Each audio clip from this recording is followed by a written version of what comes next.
Hoje estamos aqui para falar sobre a campanha Agosto Lilás e sobre a conscientização pelo fim da violência contra a mulher. E aqui comigo está Sidney Miranda, professora universitária, mestre, advogada e também presidente da Comissão da Mulher Advogada e da Comissão de Enfrentamento à Violência contra a Mulher, da 130ª subseção da OAB em Minas Gerais. Sidney, obrigada por ter vindo participar. Boa tarde, prazer é sempre nosso. Sidney, nós estamos no ano em que a Lei Maria da Penha completa 17 anos, né? Essa lei representa um marco na legislação brasileira para combate à violência doméstica e familiar contra a mulher. Como é que você avalia a evolução dessa legislação ao longo desses 17 anos e qual a importância dessa legislação para a proteção das mulheres? Então, eu penso que o mais importante é a gente observar, não só durante os 17 anos, mas a gente observar que antes da edição da Lei 11.340, que leva o nome, né, da Maria da Penha, a gente observar que antes a gente não tinha nenhum mecanismo legal de proteção contra a violência doméstica.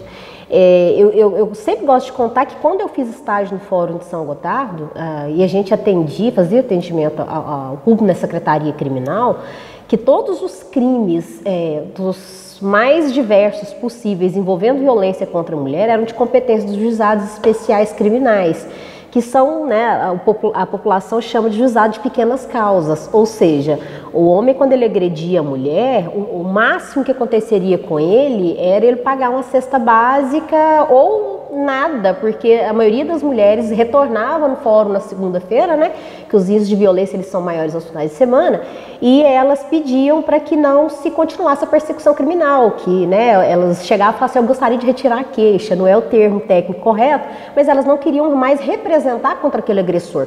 Então a gente sai de uma situação de inexistência de um mecanismo legal que realmente coibisse no sentido de a gente endurecer as penas, né, para algo que é inédito no país. E a gente não pode deixar de contar que a gente só tem esse mecanismo legal no Brasil hoje porque o Brasil ele sofreu uma sanção da Organização dos Estados Americanos, da Comissão Interamericana de Direitos Humanos. Hoje ela tem sede em Washington, né? E ela congrega todos os países americanos e o Caribe, porque a Maria da Penha ela sofreu 2 tentativas de homicídio por parte do marido dela, e a Maria da Penha ela foge um pouco daquele estereótipo que a gente tem de mulher vítima de violência, né?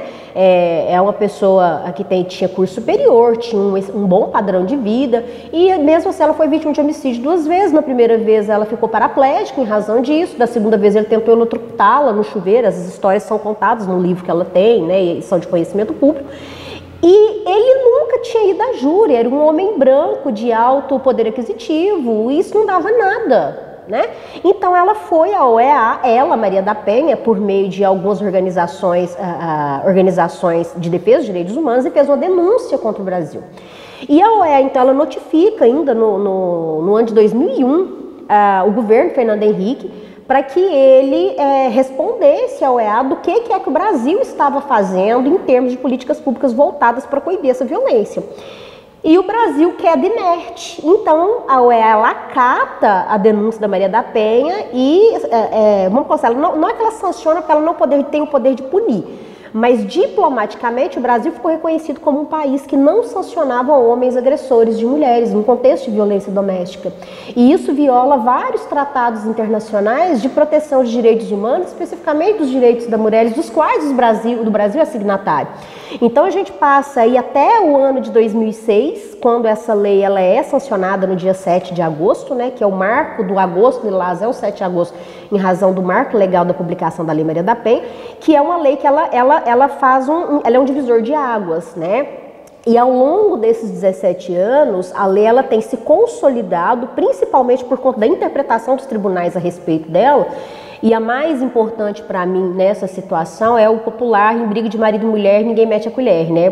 Que o STF ele enfrentou essa questão da constitucionalidade, se eu precisava de a vítima, tinha que ser a vítima para representar, para o processo criminal continuar.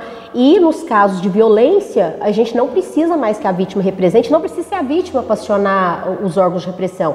Então o vizinho hoje, ele não só pode, como ele deve acionar a polícia militar. Alguém que tenha conhecimento dessa situação de violência doméstica, muitas vezes a mulher, ela mesma não tem forças para fazer isso, né?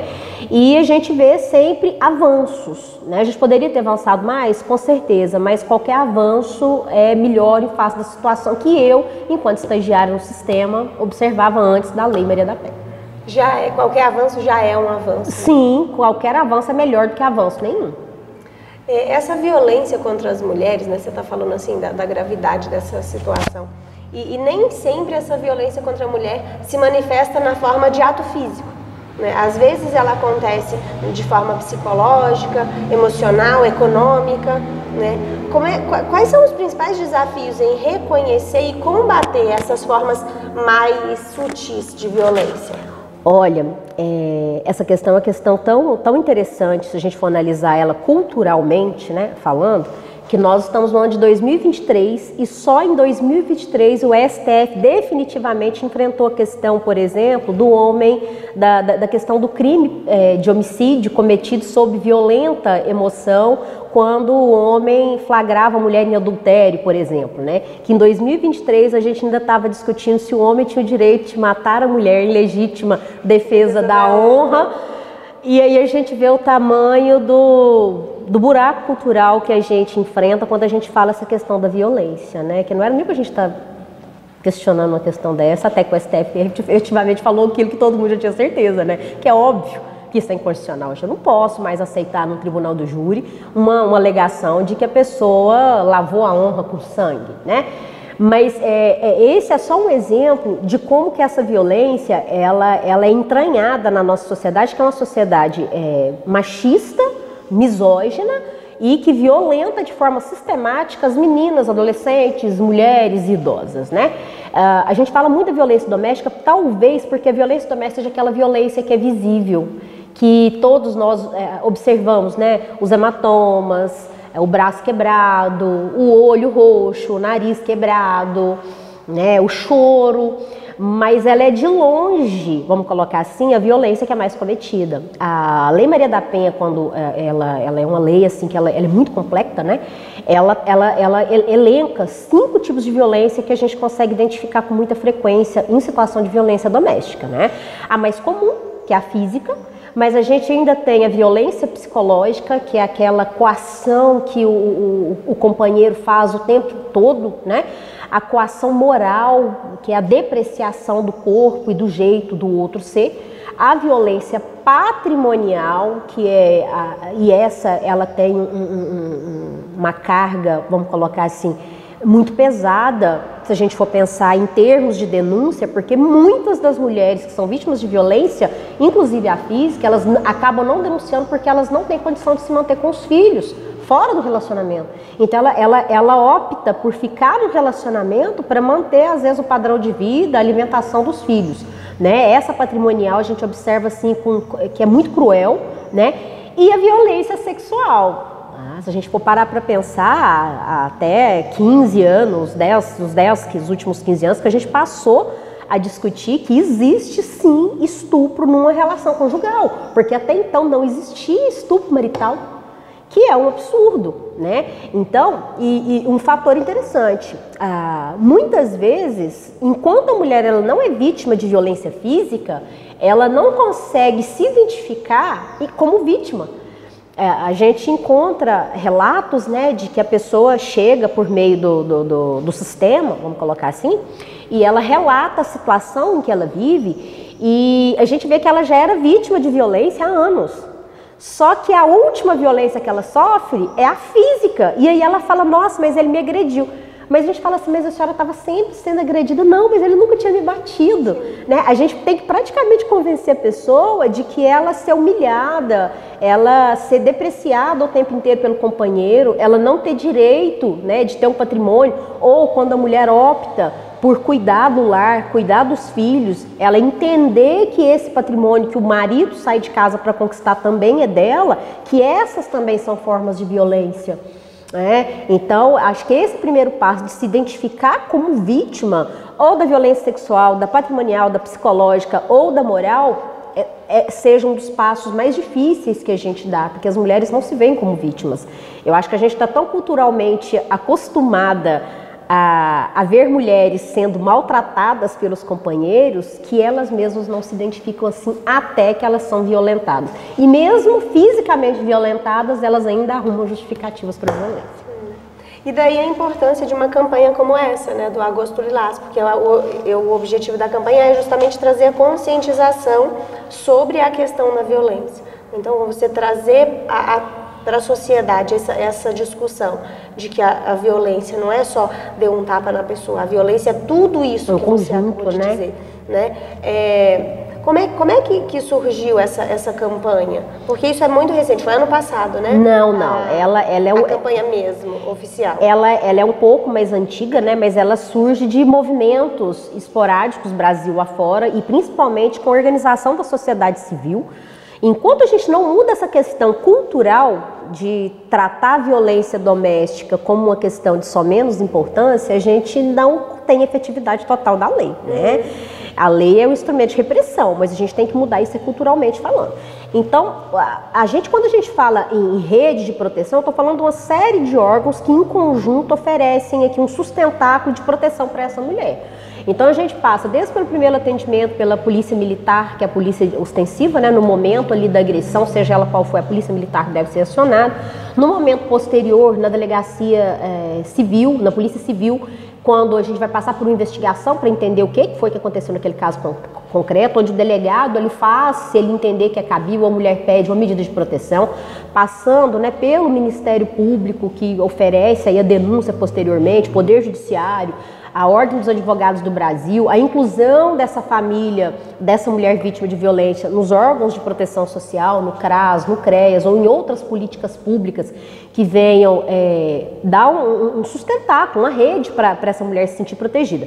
Então, esses grupos sociais, a gente está sempre fazendo campanhas, né? Então a gente normalmente faz campanhas no mês de março, que é pelo Dia Internacional da Mulher, a gente faz novamente no mês de maio, né, por ser o Dia das Mães, que tem um apelo emocional muito grande com relação a isso, e o mês de agosto por ser o mês da publicação da Lei 11.340, né? A gente fez aí 17 anos de Lei Maria da Penha, com muitas conquistas, mas um caminhão de novos desafios, né? E é uma forma da gente publicizar. Eu falo que uma das coisas que a gente sente muita falta e que a gente espera, né, que o governo atual e os próximos, e isso seja cada vez mais, das campanhas publicitárias de conscientização, né? Nos últimos 5, 6 anos, o investimento em campanhas foi praticamente zero em termos de escala federal. A gente não teve investimento, né? A gente tinha uma ministra, mulher, à frente do Ministério das Famílias e das Mulheres, mas a gente não teve investimento em combate e repressão à violência doméstica.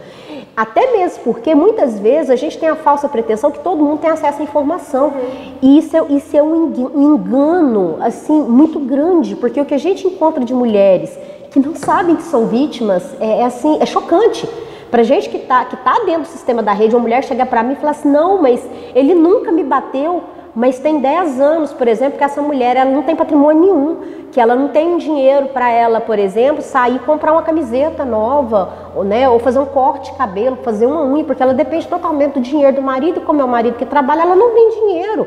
Ou ela até trabalha, mas ela não fica com o fruto do trabalho dela, que é todo investido da família, mas quando é para ela não tem nada. Ou quando ela é humilhada o tempo inteiro e ela não se reconhece como vítima. Então a campanha, principalmente, né, na televisão, nas rádios, essas que a gente faz nesses meses, né, especificamente nas escolas, nas universidades, todos os órgãos da rede de proteção promovem campanhas de conscientização, elas são importantes para a gente levar informação para aquela pessoa que está lá na ponta, aquela senhorinha que está lá ouvindo um rádio e que escuta falando que existe violência sexual contra ela no casamento, ou que existe violência doméstica, o marido não tem o direito, óbvio que não, de tratá-la mal.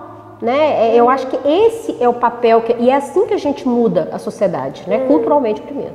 Sim, a educação desempenha um papel importante na prevenção, né, da violência contra a mulher. Como professora e advogada, você pode compartilhar exemplos com a gente de como você vê a educação contribuindo para a construção de relações mais saudáveis, mais igualitárias desde cedo? A escola e todos os projetos pedagógicos, né, a gente passa pelos diretrizes curriculares do MEC e todos os programas voltados para a educação, eles têm pautas voltadas para as discussões de gênero, né? É uma falácia e um erro muito comum, todas as vezes que a gente discute, vai discutir ideologia de gênero, né? Até nem existe essa expressão na academia. Mas significa que a gente vai discutir pautas que envolvam equidade de gênero. E a primeira pauta que a gente discute quando a gente fala nas pautas de gênero ou nas agendas de gênero é a questão da igualdade entre homens e mulheres enquanto seres que estão no espaço escolar, por exemplo, que é o primeiro espaço social de convivência das crianças, né? Então a gente tem que discutir nesses espaços a questão da igualdade. Então, por exemplo, uma das coisas, né, que em todos os currículos nacionais de educação que a gente tem brincadeiras, por exemplo. A gente não pode continuar incentivando, por exemplo, que só os meninos jogam futebol na hora de educação física, que as meninas vão jogar queimada ou vão brincar de boneca, porque eu estou atribuindo padrões que vão passar na cabeça da criança uma impressão de que os homens podem praticar esportes, por exemplo, e as mulheres vão ficar com as lides domésticas ou com brincadeiras, mas não são esportivas, né? Na hora que um pai, por exemplo, compra um brinquedo para o filho, ele tem que entender que, por exemplo, meninas gostam de brincar de Lego. Meninas gostam de brincar de carrinho, de brincar de futebol, né, de praticar artes marciais, tanto quanto os meninos. Enquanto a gente não parar com essa divisão de gênero, né, essas são atividades para meninos, essas são atividades para meninas, nós vamos ter adultos que vão ter dificuldade de encontrar os seus papéis enquanto seres humanos integrais que nós somos. Porque eu estou programando uma criança para exercer um papel que num espaço familiar ele não vai conseguir ser, por exemplo, aquele menino o tempo inteiro que é o jogador de futebol, que é o macho alfa, porque em casa ele precisa saber cuidar dos filhos. E normalmente nós mulheres somos condicionadas a cuidar dos filhos, por quê? Porque a gente brinca de boneca, mas um homem não pode brincar de boneca, mas depois a gente quer que ele cuide do filho. Assim como a gente quer que a mãe seja uma mãe ali participativa das brincadeiras dos meninos, que ela vá lá acompanhar o futebol, mas ela foi condicionada a brincar só de boneca e não de ter outras brincadeiras, né? Então, a gente muda principalmente no aspecto educacional, fazendo essas discussões das pautas de gênero. E não como as pessoas erroneamente pensam, que quando a gente fala em gênero, a gente quer falar só da inclusão da população LGBTQIAPN+. Mas a primeira pauta que aparece é a dos papéis de homem e de mulher. E a gente discute as outras pautas identitárias também. Mas que a gente tem que pensar que primeiro a gente discute, né, o que é uma pauta identitária? Por que eu tenho que falar sobre gênero? Porque é importante que eu preciso ter mulheres que são cientistas, eu preciso de mulheres médicas, eu preciso que as mulheres estejam nas ciências, nas artes, em todos os aspectos. Agora, se eu sou uma pessoa que educa a criança para ela exercer só um papel que foi criado especificamente para ela, eu estou limitando, né, o desenvolvimento dela enquanto ser humano, né? Então a escola como espaço de convivência, ela tem uma carga muito pesada, na verdade, que não pode ficar só a carga da escola também.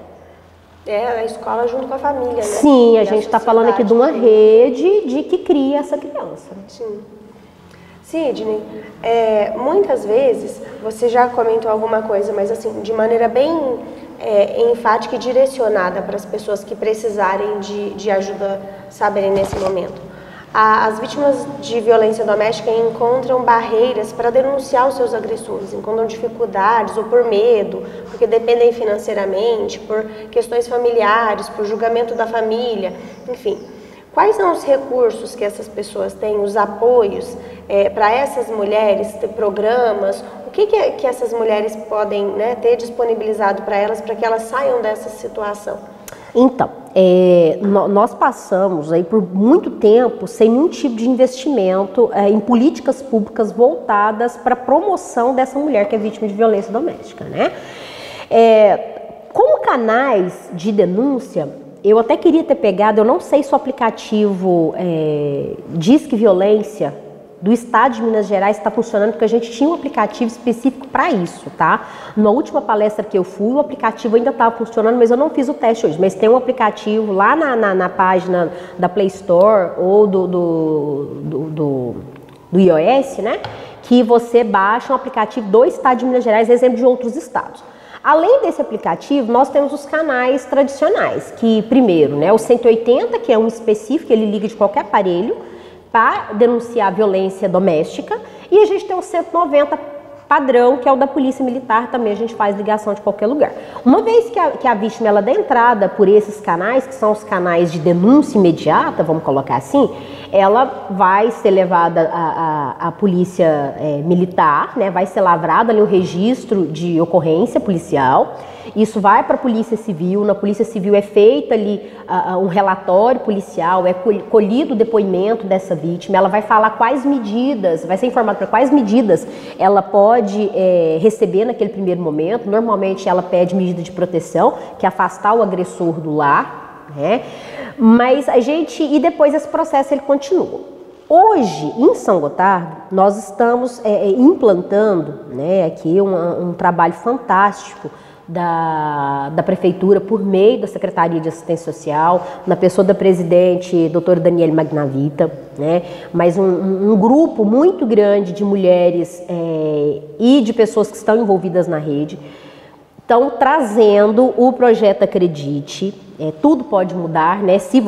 Tudo muda se você mudar, é o slogan do projeto. Que é um projeto que visa, gente, tratar esse agressor que volta, em regra, a convivência da vítima, né? Que é um padrão que a gente tem. E com que objetivo? De reintegrar esse agressor. Porque sim, a gente não pode deixar de falar que o ciclo de violência, ele é um ciclo, né? Então, em regra, crianças que foram vítimas de violência, ou porque eram agredidas pelo pai, pela mãe, ou que conviviam num circo familiar de violência doméstica, onde o pai agredia a mãe, eles tendem a trazer essa violência para os seus relacionamentos. Então, o que a gente precisa é pôr um fim nesse ciclo vicioso para transformar esse ciclo num ciclo virtuoso. É quebrar, é cortar esse ciclo. E esse projeto, ele visa fazer isso, que é uma parceria de N órgãos da rede de proteção. Eu não vou arriscar falar o nome de todo mundo para não ser injusta, tá? Mas envolve os órgãos de repressão e os órgãos da rede de proteção, tá?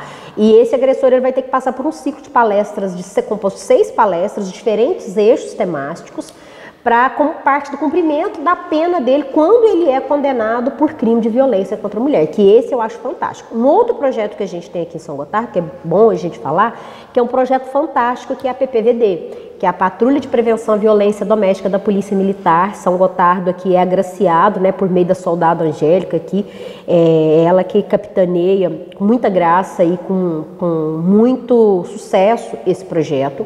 E a gente fez aqui uma parceria entre a Patrulha de Prevenção à Violência Doméstica e a Ordem dos Advogados do Brasil. Nós somos várias advogadas que fazemos um atendimento de emergência, não é atendimento advocatício, vamos colocar, são de orientações jurídicas para as mulheres que chegam encaminhadas pela PPVD, né, de orientações no primeiro momento, né, com relação às medidas de proteção que ela tem direito, com relação à questão dos alimentos, com relação a sair ou não de casa, com relação à guarda dos filhos. E aí a gente orienta o que ela precisa fazer. A gente normalmente, se ela não tem condição financeira de pagar um advogado, a gente recomenda que ela procure, né, o Fórum de São Gotardo para nomeação, para que ela, ou o próprio NPJ, que o NPJ também presta esse serviço, e que ela consiga judicialmente todas as proteções que ela necessite nesse primeiro momento, né?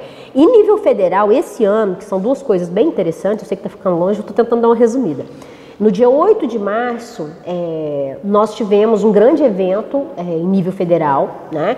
E o governo federal sancionou um pacote gigante de medidas voltadas para as mulheres. Mas eu vou destacar 2, né? que foi o envio e posterior já foi sancionado, já é lei, da equidade salarial. A gente já tinha dispositivo na CLT que falava que eu não posso pagar de forma diferente em razão de gênero, mas eu não tinha sanção para isso, e agora eu tenho a lei e eu tenho a sanção. E a recriação de um projeto que surgiu no começo dos anos 2000, praticamente junto com a Lei Maria da Penha, da Casa da Mulher Brasileira. Tá? Vão ser criadas mais 40 casas da mulher brasileira no Brasil inteiro, né? Existem alguns critérios, como número mínimo de habitantes, mas que são casas que vão oferecer um atendimento completo para a mulher, né? Como se a gente englobasse no mesmo lugar. O atendimento jurídico, o CRAS, o CREAS, assistência social faz por essa mulher num único órgão. E um apoio que é muito importante, um lugar para essa mulher ficar. Porque muitas vezes a mulher quer sair de casa, mas a casa é do marido. Aí ela não quer sair porque ela acha que a casa é dele. Então ela continua ficando naquele ciclo porque ela não tem para onde ir. A gente tem muita coisa bacana. A gente tem muitas vezes, o que eu vejo é falta de divulgação. Estamos aqui fazendo isso. Sidney, obrigada por ter vindo. E vai ter uma blitz, né? Fala para o pessoal de casa. Então, uma das coisas que nós estamos fazendo nesse mês tão importante é a Blitz do Agosto Lilás, né, que é uma promoção da assistência social e de vários órgãos da rede de proteção.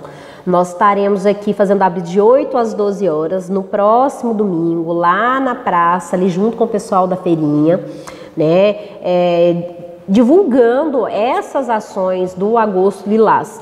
Só para dar um dado, gente, que a gente às vezes fica assustado. Estava aqui conversando com a Isabel antes. Vou trazer um dado só da segunda vara aqui de São Gotardo, que eu não peguei todos os dados da rede de proteção. O ano passado, só a segunda vara, nós temos 2 varas em São Gotardo, foram expedidas 97 medidas de proteção. Ou seja, medidas em que o agressor teve que ser afastado da casa, que no caso de violência física, e a Polícia Militar foi acionada mais de 300 vezes pela patrulha por causa de violência doméstica. É um dado, assim, muito assustador para uma cidade do tamanho de São Gotardo. A gente precisa conversar sobre isso. Precisa, né? E lembrando que nós todos, né, nós aqui, vocês, juntos, podemos contribuir para um futuro onde a justiça e o respeito sejam a base das nossas relações.